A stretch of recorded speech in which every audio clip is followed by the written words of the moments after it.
Dios le bendiga, queridos hermanos. ¿Cómo están ustedes? Espero que bien. Es un gusto poder compartir una vez más con ustedes. Hoy vamos a terminar, vamos a concluir el libro de Levítico y vamos a pedirle como siempre a Dios que nos ayude para que podamos seguir creciendo en el conocimiento de nuestro Señor. Amén. Padre, te doy gracias en esta hora. Una vez más, Señor, queremos seguir creciendo en el conocimiento de tu palabra. Ayúdanos, Señor. Espíritu Santo, tú eres el que está en el centro de esta clase, Señor. Te entregamos todo el control, Señor, nuestra mente, nuestros pensamientos. Dios, te pido que bendigas a mis hermanos del otro lado, que toda necesidad, Señor, que ellos estén pasando, Padre Santo, abrázalos, Señor. Tú te encargas de cada uno de ellos, Señor, de su familia, Padre.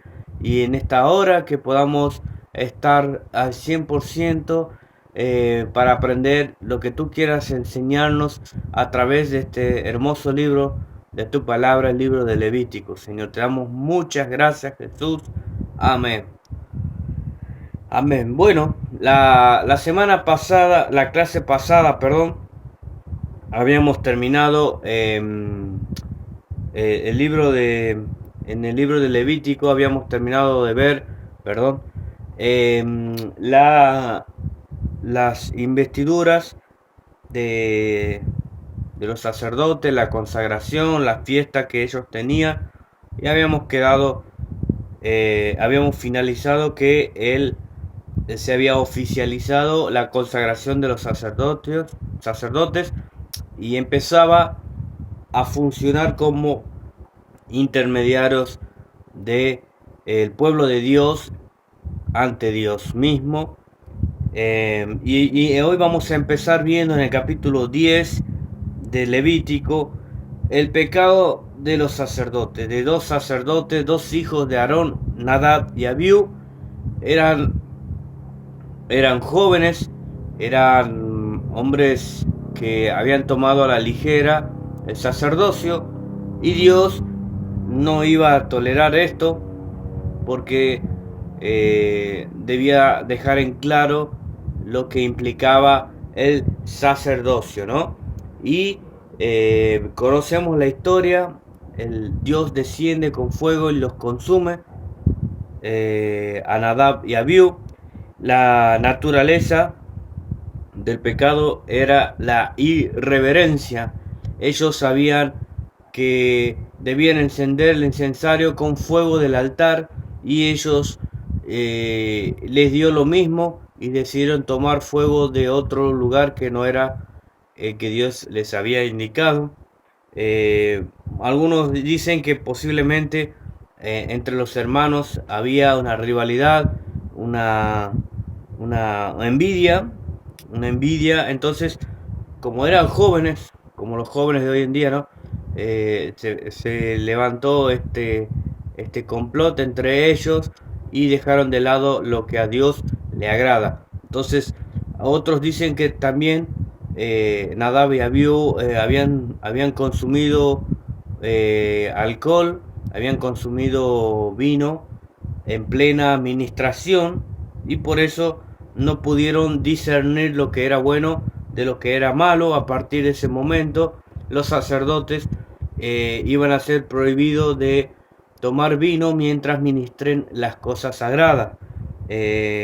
Olvidaron totalmente estos jóvenes la gloria de Dios que había descendido sobre el tabernáculo, y de allí en adelante los sacerdotes iban a tener que tener cuidado.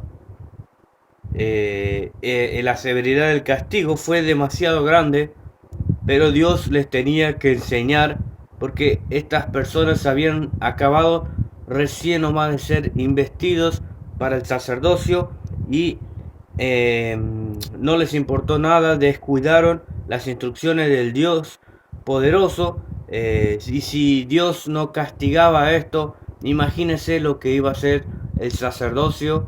Iba a ser muy permisivo, iba a hacer cualquier cosa. Entonces Dios tenía que castigar esta irreverencia, porque los sacerdotes son personas que estaban al frente de una nación, ante Dios. Entonces no era cualquier pecado personal, sino que lo que ellos habían cometido involucraba a toda la nación. Dios tranquilamente podría haber, habérsela agarrado con todo Israel, pero esta vez fue directo con los sacerdotes jóvenes. Entonces, como la nación era muy joven y se acaba de inaugurar, era necesario el castigo severo hacia Nadab y Abiú.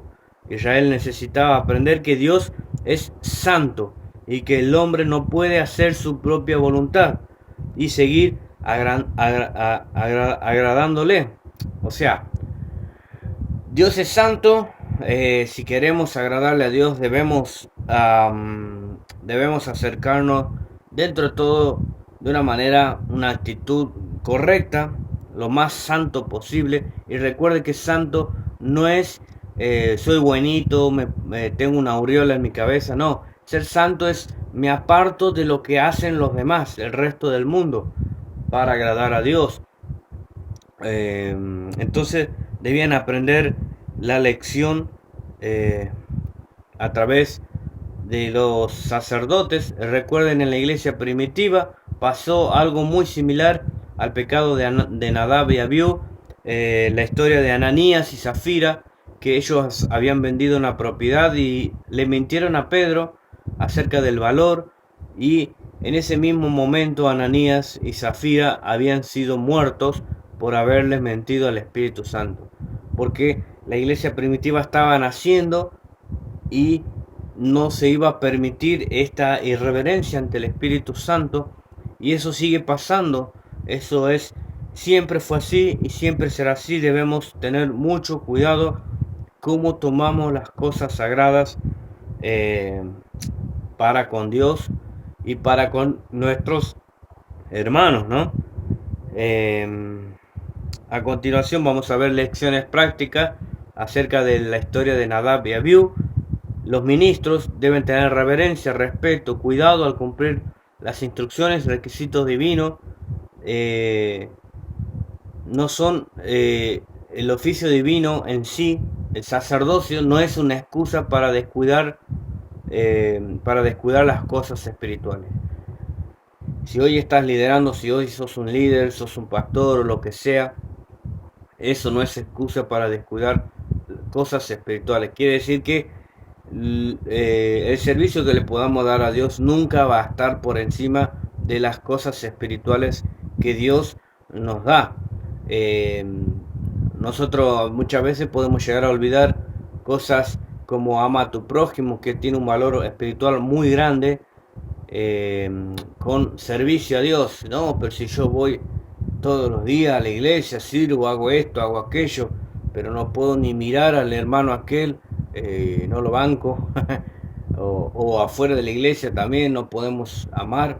Entonces, no podemos poner esas cosas que hacemos para Dios por encima de las cosas espirituales, que son principios de nuestro Señor para nuestra vida. Bien, otra lección es que acá se ve ilustrada la relación entre privilegio y responsabilidad. A quien se le da mucho, mucho se le demandará. Lucas 12:48. No es lo mismo la responsabilidad de un líder que de una persona que recién está comenzando. Mientras más Dios nos da cancha para poder servirle, mayor responsabilidad, mayor cargo. Lo mismo en una familia, no hay que irnos tanto a los puestos de liderazgo. Si vamos, el hijo de unos padres comete algún delito y es menor de edad, inmediatamente van a los responsables del niño, porque la responsabilidad del niño son los padres. Por ejemplo, es un ejemplo que se me viene ahora a la mente. Mientras más Dios nos da mucho más responsabilidad. Muchas veces habrán escuchado, se habla de la ley y de la gracia. Y uno dice, bueno, menos mal que estamos viviendo bajo la gracia. Pero en realidad no es tan así. porque nosotros tenemos la gracia, tenemos el mensaje completo de la palabra de Dios y la gracia en sí nos hace mucho más responsable que la gente que vivió en la iglesia primitiva, en el Antiguo Testamento. No debemos confundirnos. La gracia de Dios, la época de la gracia que estamos viviendo ahora, nos hace mucho más responsables ante Dios que los que vivieron en el Antiguo Testamento, por decirlo así. Otra que se enseña en esta lección de que vimos es que es grave a la vista de Dios sustituir las cosas sagradas por cosas carnales. No podemos suplantar cosas sagradas con cosas carnales. Esto no hay mucho que decir. Y Aarón tuvo que aprender una lección. El puesto sagrado está por encima de las relaciones humanas más íntimas. De repente yo en mi iglesia tengo un hermano de sangre, o un tío o lo que fuese, algún pariente, y yo le hablo de pecado a la congregación, pero llega el momento de que le tengo que confrontar a mi pariente y no lo hago. Eso está mal. O sea, no, las relaciones íntimas nunca deberían estar por encima. Para todo es el mismo mensaje. Acá Aarón perdió 2 hijos, más allá de que se haya perdido sacerdotes. Para Aarón fue doble dolor porque perdió a sus hijos, pero él no podía estar mucho tiempo de luto porque él era el sumo sacerdote. Él tenía que seguir ejerciendo su puesto que Dios le había dado. Entonces, nunca es más importante las relaciones humanas íntimas que lo sagrado que hacemos para Dios. Amén. En el capítulo 11 al capítulo 15 vamos a ver la purificación de la vida de Israel. Vamos a ver que se encuentra más de 100 veces la palabra inmundo, pero pocas veces se halla el vocablo pecado. O sea que aquí vamos a ver desde el capítulo 11 al 15 que hay mayor énfasis a la pureza ceremonial más que a la pureza moral. Del capítulo 11 al 15 no es que sea más importante, sino que en esta sección vamos a ver más énfasis en la pureza ceremonial que en la pureza moral. Después, más adelante, se hace énfasis en la pureza moral. Las reglas referente a la pureza y a la impureza tienen propósitos. Dios quería enseñar a su pueblo la santidad. La pureza estaba relacionada con el culto y por lo tanto se hallaba ligada a la santidad. La pureza, la santidad no es algo opcional para nosotros, tiene que ser de permanente, de continuidad de nuestras vidas. Dios quería conservar la salud de su pueblo también. Vamos a ver que va a haber leyes de purificación porque tenían la finalidad de Dios ser el doctor de su pueblo, para tener una mejor calidad higiénica. Entonces iba a decir qué animales se podían comer y qué no se podía comer. La purificación, entonces vamos a ver lo que Dios consideraba limpio según el criterio de salud. Recuerde que Dios nos creó a nosotros y Él sabe qué nos cae bien y qué nos cae mal. Por eso es que había animales que se podían comer, animales que no se podían comer. Por ejemplo, se podía comer animales de pezuña partida que rumían, como la vaca, la oveja, el ciervo. Animales acuáticos que tienen aletas y escamas se podían comer. Aves que no se encuentran en la lista de animales prohibidos eran aceptables, e incluso se podían comer insectos de la familia de las langostas que estaban permitidas, no todas, sino que había algunas. Imagínate, Dios creó al hombre, creó a los animales y Él sabe qué, qué, qué es lo que les favorecía al pueblo de Israel. Incluso hoy mismo, ¿no? A veces no es conveniente comer algunas cosas en exceso porque sabemos que nos caen mal. De cuidar nuestra salud es algo importante y es algo que yo estoy aprendiendo en este tiempo. Créame que lo estoy aprendiendo. Así que, si bien es cierto, todas estas cosas ya no es que lo tenemos que hacer, pero encierra una verdad espiritual muy interesante de que a Dios le interesa nuestra salud, nuestro organismo. Eh, Levítico 12 y 15 vamos a ver la impureza relacionada con la reproducción. La madre que daba a luz un varón era considerada impura por una semana hasta que se le termine de salir todo el fluido que expulsaba cuando daba a luz. Y si era mujer, también tenía que ser así, pero en vez de una semana era considerada impura por 2 semanas. La Biblia no enseña de que la reproducción en sí sea con esto de la purificación después de dar a luz. No es que la reproducción sea mala. Lo que pasa es que cuando viene un niño o una niña, obviamente, viene a este mundo, lo que está trayendo es naturaleza pecaminosa. Todo cuando nacemos con la naturaleza pecaminosa. Es por eso que en ese momento Dios le decía que por una semana o por 2 semanas, si es mujer, iban a estar consideradas impuras, que después tenían que hacer una purificación. David decía en el Salmos 51:5, en pecado me concibió mi madre. O sea, esto es más que sabido de que todos nacemos con la naturaleza pecaminosa.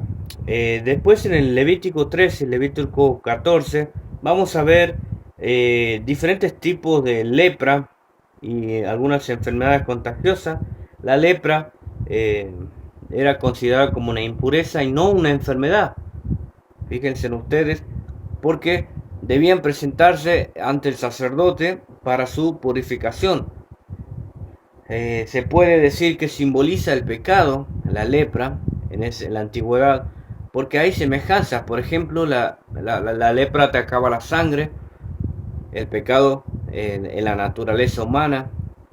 La lepra comienza con una marca insignificante en la piel y después se va extendiendo. El pecado empieza con algo insignificante y si no lo tratamos nos sigue invadiendo nuestra vida hasta que nos mata espiritualmente hablando. La lepra es repugnante, el pecado también es malo, y la lepra separaba al leproso de los demás, de sus íntimos, y el pecado nos separa de Dios. Esto en cuanto a semejanza que se da en Levítico acerca de la lepra con el pecado. La purificación del leproso era toda una ceremonia. El sacerdote tomaba 2 aves, una ave con la sangre de un ave rociaba al leproso durante todo el cuerpo, y con la segunda ave la dejaba libre en símbolo de que el leproso, quedaba libre de esa impureza. Se mezclaba sangre con agua y con un hisopo se iba haciendo esta ceremonia de purificación.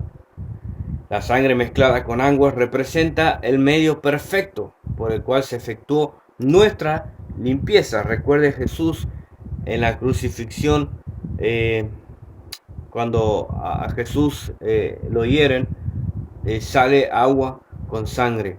Es algo increíble, representando la limpieza de la naturaleza pecaminosa para la humanidad, para todo aquel que crea en el Señor Jesucristo. Amén. Levítico 17 a 24, al capítulo 24, vamos a ver leyes de santidad. Las leyes del 17 al 20 tienen el propósito de mantener a Israel separada de las costumbres paganas, de la naciones vecinas. Del 20 al 22 son leyes cuyo fin es mantener a los sacerdotes separados de costumbres ceremoniales paganas que eran ilícitas. También hay una división en tres partes. Vamos a ver que se queda bien dividido. La congregación en general, estaba la congregación, estaba el sacerdocio y estaba el sumo sacerdote. Asimismo, el tabernáculo estaba bien separado, el atrio, el lugar santo y el lugar santísimo. Cuanto más cerca de Dios uno está, más sagrada la posición y más apartado de lo profano, de lo pagano teníamos que estar. Mientras más cerca estamos del servicio a Dios como líderes, como pastores, deberíamos ser más apartados del pecado, del sistema de este mundo. Lamentablemente ya esto cada vez va importando menos en el liderazgo, y muchas veces nos preguntamos por qué el liderazgo es débil en este tiempo. Estoy hablando en general, ¿no? Es por esto, porque mientras más estamos cerca de Dios, deberíamos ser más conscientes de que debemos ser más santos. Pero bueno, pasa lo contrario, ¿no? Últimamente, que Dios nos ayude a ser santo, a tener una vida de intimidad con Dios, presentarnos delante de Dios lo más limpio posible. No quiere decir que vamos a dejar de pecar, pero debemos procurar limpiarnos día tras día. Vamos a continuar en el capítulo 17, el sacrificio y la importancia de la sangre. Era prohibido comer la sangre porque representaba el medio por el cual se expiaba el pecado. Y por esto el comer la sangre era muy agradable delante de Dios, porque era el medio por el cual nosotros, inclusive por la sangre de Jesucristo, íbamos a ser perdonados. Capítulo 18 al 20 vamos a ver pecados contra la ley moral. Se exhorta a los israelitas a no practicar costumbres morales y religiosas ni de los egipcios ni de los cananeos. Entonces vamos a ver también en el capítulo 19 leyes diversas. Básicamente en el versículo 18 del capítulo 19 dice: amarás a tu prójimo como a ti mismo. La expresión yo Jehová se encuentra 16 veces en 37 versículos, indicando que la moralidad se basa en el temor de Dios. Si queremos ser moralmente correctos en este tiempo, debemos temer a Dios, no de tenerle miedo, sino de reverencia a Dios. Acá lo vemos en el capítulo 19, las prohibiciones del versículo 26 al 31 reflejan las costumbres de los paganos que estaban prohibidas para el pueblo de Israel. El capítulo 20 presenta una larga lista de delitos que eran castigados por pena capital. Capítulo 21, capítulo 22 vamos a ver reglas para los sacerdotes. Cualquier tipo de contaminación los incapacitaba para servir a las cosas sagradas. Debían mantenerse limpios de corazón y de su cuerpo. Esto sigue siendo igual, debería. Si bien es cierto, si caen en pecado los líderes, no es que quedan excluidos totalmente, pero debería haber un tiempo de proceso de restauración. Debería ser así, pero bueno, eso es otra historia. En capítulo 24 vamos a ver también la ley del talión, el ojo por ojo, diente por diente. El castigo de blasfemo, capítulo 24 del 10 al 23. Vamos a ver un israelita que riñe, y la respuesta que Dios le da frente a este israelita, ahí enseña que no se debía hacer diferencia entre diferencia de sanción entre los israelitas y los extranjeros en el campamento. El castigo era para uno como para el otro.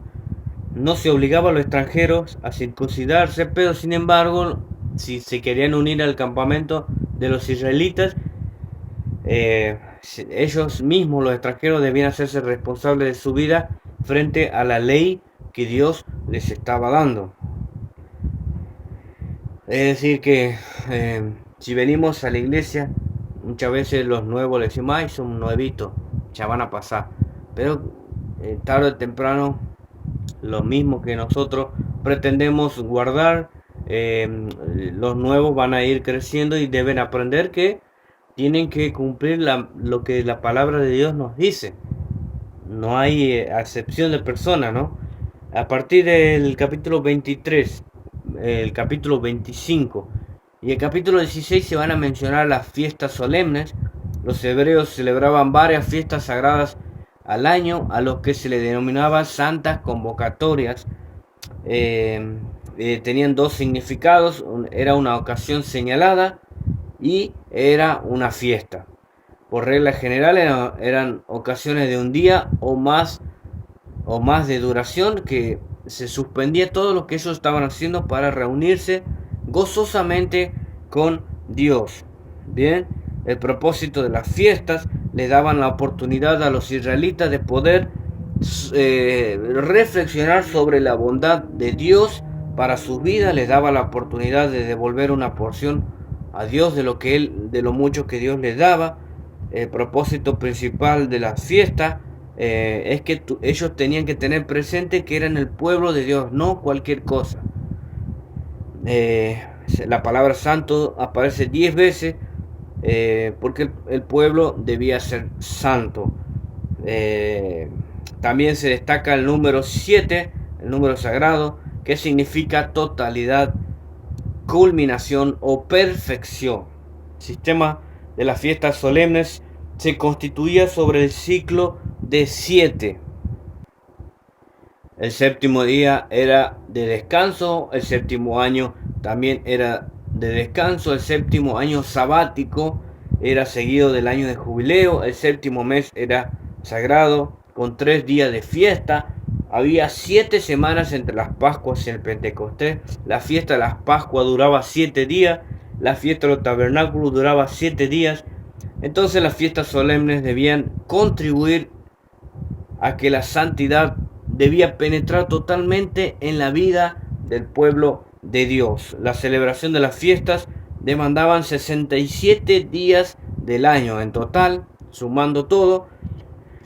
Tenían la oportunidad de ponerse en contacto con su Creador. Así como nosotros, el día séptimo de la semana, aunque muchos dicen que el domingo es el primer día, pero generalmente el día séptimo, no quiero hacer apología del día domingo, pero básicamente quedó ligado al día 7, donde nosotros tenemos la posibilidad de tener contacto con nuestro Creador. Debería ser todos los días de la semana, obviamente, pero ese día domingo es el momento especial en ese culto que le vamos a rendir a Dios. No que Dios necesita, sino que nosotros necesitamos rendirle culto a Dios, tener ese contacto con nuestro Creador.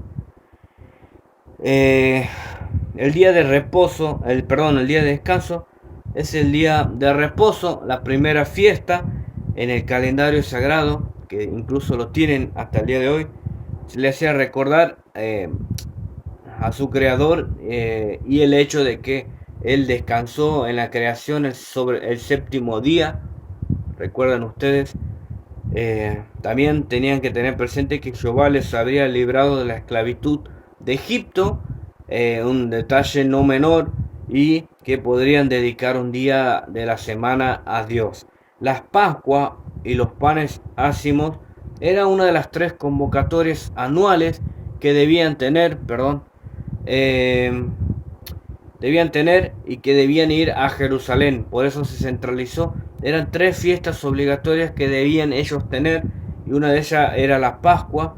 Los hombres debían participar. Se celebraba la salida de Egipto. Se efectuaba con el Cordero Pascual, y era considerado una de las fiestas más importantes en el calendario hebreo. Las fiestas del Pentecostés o fiesta de las semanas era la otra, era la época en que Jesús, perdón, vamos a bueno, Jesús denominaba Pentecostés, que significaba quincuagésimo, cada 7 semanas o 50 días después de la Pascua. O sea, después de la Pascua eran 50 días, llegaba el Pentecostés, se le ofrecía a Dios las primicias de su sustento, de sus trabajos. Las Pascuas se les recordaba que Dios era el Redentor, el que los redimió.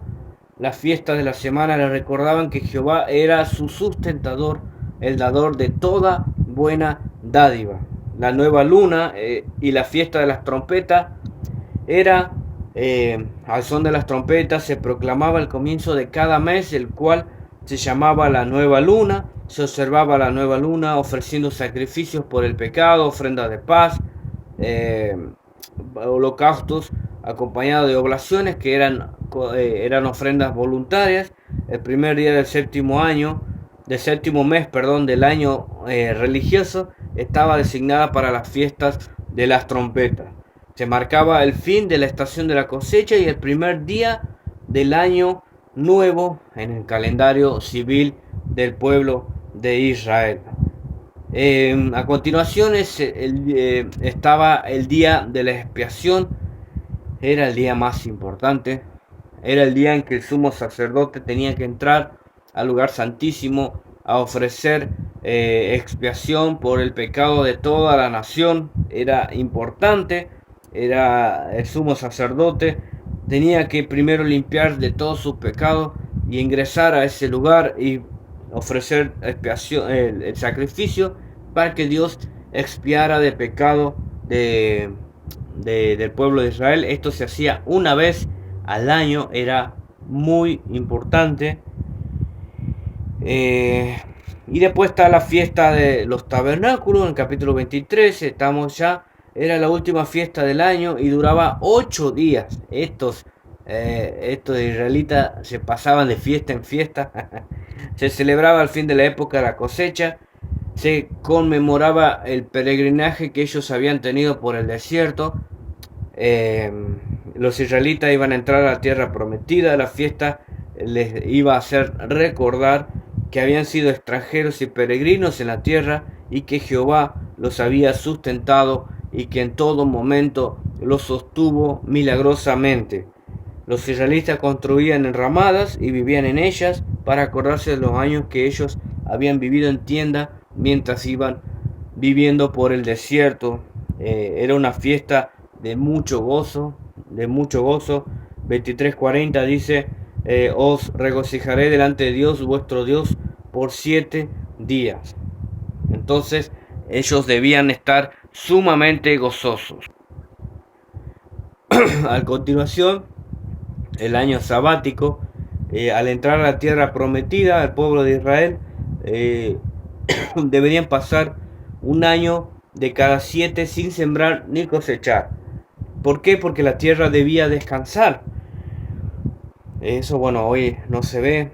Por eso es que mucha inutilidad de la tierra, de todo el planeta. Porque Dios, así como nos cuida a nosotros, cuida al mundo que nos contiene a nosotros, ¿no? Lo que produjera la tierra espontáneamente aquel año sería para todos, tanto para las bestias como para los hombres. Dios daría cosechas abundantes en el 6º año, para que no fuese necesario trabajar el 7º año, que debía hacer descansar a la tierra. Los hebreos debían perdonar a sus deudores pobres y poner en libertad a los esclavos. Esto es en el año sabático. Así recordaban que Dios los había liberado de la servidumbre de Egipto. El año del jubileo, la octava fiesta, era, además de los años sabáticos, los israelitas debían celebrar el año del jubileo, que era 2 años seguidos de descanso cada 50 años. Todo esto tenía un propósito de Dios, obviamente. Eh, Debían pregonar libertad a los esclavos en el año del jubileo, debían devolver a sus dueños original las tierras que habían adquirido. Esto tenía el propósito de frenar el deseo de desmedido de acumular bienes materiales y que se impidiera que hubiera extrema pobreza. Dios era el interesado de que se mantenga una igualdad social. Cada tantos años, el año el año de jubileo, perdón, permitía que se suelten a los pobres, a los esclavos, que los pobres puedan tener su posición y que los que tenían más que otros, el año sabático, el año jubileo, debían devolver todo lo que ellos habían adquirido. De esta manera no había lugar para las codicias, para todas esas cosas malas. Muchas veces esto pasa en la actualidad, muchas veces en significado espiritual. Cada vez el que más tiene, más quiere. El que menos tiene, menos va teniendo. Dios aquí cuando les da esta fiesta, esta oportunidad de igualar a la sociedad en todo sentido. Dios le importaba la igualdad, obviamente, y le sigue importando, no hay acepción de personas. Él no vino a salvar a algunos, sino que vino a salvar a toda la humanidad. También se permitía al hebreo ocupar el territorio de Canaán, pero no debía venderlo a perpetuidad.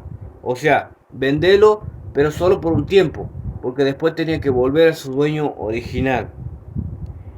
En Levítico 25 vamos a ver, se encuentra por primera vez la referencia al pariente cercano, que en hebreo significa Goel, la palabra Goel, que uno podía rescatar a su hermano o a la propiedad de su hermano. El Goel tenía que ser un pariente consanguíneo cercano, así como Ruth le pasó eso.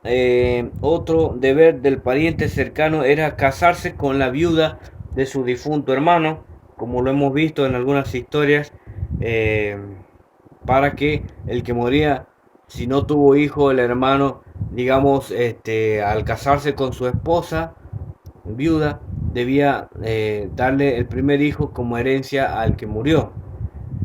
Y llegamos al capítulo 27, donde se encuentran prescripciones relativas a las ofrendas. Las ofrendas eran motivadas por la gratitud a Dios, obviamente, por las bendiciones recibidas o simplemente por haber sido librados de los males que ellos tenían. Las personas hacían votos, podían consagrarse a Jehová, podían consagrarse a sus mismos hijos, los podían consagrar al servicio divino, tal como algún trabajo secundario en el tabernáculo. Todo se le ofrecía a Dios en un momento de devoción, porque todo le pertenece a Él, a Dios. Todo lo que tenemos por devoción debemos reconocer que todo le pertenece a Dios. Todo lo que usted tiene, mi querido hermano, es de Dios. Entonces, por devoción usted tiene que consagrar todas las cosas que usted tiene. Las personas aisladas, por ser anatema, que significa que estaban dedicados para ser destruidas, no podían ser rescatados, pues ya habían sido sentenciadas a muerte. Y aquí vemos algo fuerte ya en el final del libro de Levítico. Las personas que eran consideradas anatemas no era que eran personas que ya se habían declarado enemigos prácticamente de Dios, y Dios mediante los sacerdotes, sus representantes, Moisés, iban a ser consideradas anatemas. Y estas personas anatemas, ya no había el perdón, no había liberación, eran personas que ya estaban destinadas para la destrucción. La gracia tiene límite, eso se la dejo a conclusión de usted. Con esto lo que le estoy diciendo, no pueden ser rescatadas. Las personas aisladas por ser anatema estaban sentenciadas a muerte. Se puede tener límites de la gracia en vida, pronto vamos a vivir, a experimentar en todo el mundo un escenario de apostasía, y estas personas van a ser prácticamente enemigos de Dios. No quiero meterme mucho en temas, simplemente es que la apostasía en el tiempos, la Biblia dice que tiene que ocurrir esto. La apostasía es el abandono de la fe. Usted y yo tenemos ese peligro de abandonar nuestra fe, y no solamente abandonar nuestra fe, sino ponernos en contra de Dios. Que Dios nos ayude, que Dios nos ayude a no caer en esto, porque podemos ser como esta figura que Levítico introduce, esa persona anatema que ya no puede ser rescatada, sino que está destinada para destrucción aún estando en vida. Porque muchas veces decimos, mientras haya vida hay esperanza. Hay casos puntuales donde eh, la misma persona ya se autocondena. No es que Dios los quiere condenar, sino que uno mismo decide. Si hay algo que Dios no puede hacer, no porque no puede, sino porque no quiere, es torcer la voluntad de la humanidad. Y cuanto más de alguien que conoció a Dios, que amó a Dios, que gustó de las cosas espirituales, que decide dejar todo eso para ir en pos de otro estilo de vida. Que Dios nos ayude en este tiempo. Y así termina este libro de Levítico con esta advertencia terrible. Es importante leer el libro de Levítico, mire todas las cosas que hemos visto, y terminando con esta situación particular, y siento de decirlo con confianza, de que debemos tener cuidado de no caer en este estado de apostasía, porque nadie está exento. Depende de que cada uno confirmemos cada día nuestra vocación, de que le pertenecemos a Dios, somos de Él, arrepentirnos de todos nuestros pecados y tomar conciencia de que vamos a tener que rendir cuenta tarde que temprano, porque todas las cosas, la vida, todo lo que somos le compete a Dios. Bueno, mis queridos hermanos, hasta aquí hemos terminado el libro de Levítico. Van a tener su examen, Dios mediante, y vamos a ver, si Dios lo permite, la semana que viene poder conocernos personalmente. Es una bendición para mí en lo personal, así que espero poder conocerle. Haga el último esfuerzo de este año. Le animo que siga así como le dije en el comienzo del libro de Génesis, cuando empezamos. Le animo a que persevere en el estudio de la palabra. Es lo más hermoso que puede hacer usted. Y olvídese de los cargos, de las posiciones, todas esas cosas. Dios es fiel. Hay mucho ministerio para tirar para el techo, así que hay lugar para todo. No se preocupe por eso, que tarde o temprano eso llega solo. Que usted preocúpese de seguir estudiando la palabra de Dios, de amar la presencia de Dios, de tratar de presentarse todos los días ante Dios y pedir que nos limpie de todas cosas de este mundo. Así que, mi querido hermano, Dios le bendiga y nos vemos, Dios mediante, con el favor de Dios, la semana que viene. Bendiciones.